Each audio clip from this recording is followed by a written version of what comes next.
I guess I technically could pay $60 for this, but... What?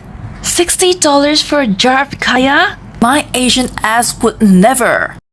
Actually, it's really easy to make it yourself. In fact, all we need are just 4 ingredients, so let me show you how. First, add your eggs into a pot.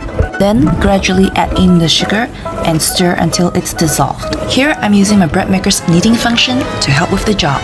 Once that's done, add in the coconut milk and the pandan juice. If you can't find fresh pandan leaves, it's okay to use essence or just leave it out completely. The only difference is you'll get regular kaya instead of pandan kaya.